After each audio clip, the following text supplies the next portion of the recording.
asalaamaaleykum sama gars yi maa ngi ziar nakay tey dama ba bëgg a def benn vidéo nii pour am lu mu leen expliquer rek lu ndaw parce que su ma defee vidéo bi dina permettre nit yi ñu mën ko di dégg te lu jar ñu may woo di ma laajaat parce que vidéo bi loolu moo ko tax a jóg soo ko defee kay boo ko dégloo xam liñ ci wax soxlawul woote waat di laaj parce que aussi man wax dëgg yàlla temps bi bëriwul mais damay góorgóorlu nii rek pour di mën a def ay vidéo ak di mën a tontu appels yi ak message yi ngeen may envoyé mais yombul ak man wax dëgg yàlla dama leen koy wax ngeen xam ko donc su ma defee vidéo da ngeen koy déglu mais da ngay def vidéo wax ci escale apparemment bu mu ëpp 12 heures de temps ñu waat la dina ko laajaat te wax ko ba mu leer donc loolu soxlawul woote waat léegi li ma bëgg a leeral mooy bu fekkente ne da nga nekk dëkk yi nga xamante ne mooy espace Schengen bi comme ay Italie ay France ay Belgique ay dëkk yooyu quoi nga bëgg a dem Mexique soxlawul ngay dem Nicaragua déedéet da ngay dem Mexique direct parce que bu fekkee da nga am carte résidence dëkk yooyu pour nga dem Mexique soxlawoo visa déedéet da ngay dagg billet avion aller retour nga def sa réservation hôtel nga demandé benn papier bu ñuy wax FMM document boobu dina tudd FMM dina tudd tamit tarxité des touristas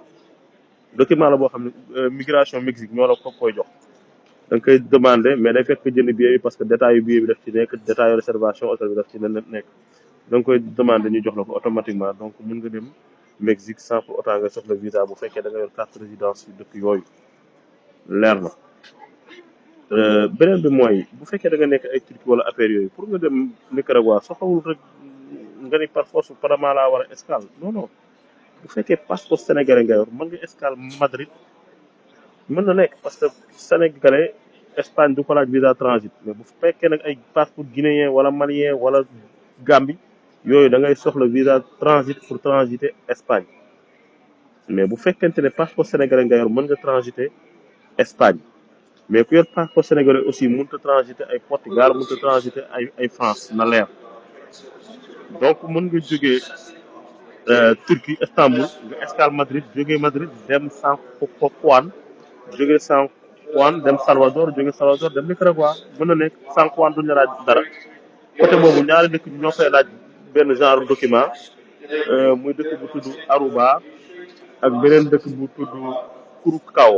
ñaari dëkk yooyu boo fay escale am na document boo war a def mais en général soo jógee Istanbul Madrid ngay escale jógee Madrid dem San Juan mooy Costa Rica jógee Costa Rica dem Nicaragua soxla woo benn visa transit donc j'espère que leer na quoi li rek laa bëggoon leeral bu ngeen liiree benn vidéo wax dëgg yàlla la ma ca wax boo ma woowee di ma ko laaj it noonu laa lay waxaat comprendre nga kon di leen déglu vidéo yi muy leer seen bopp donc boo comprendre soxlaatul ngay woote quoi di laajaat wax dëgg yàlla jaa ngeen jëf.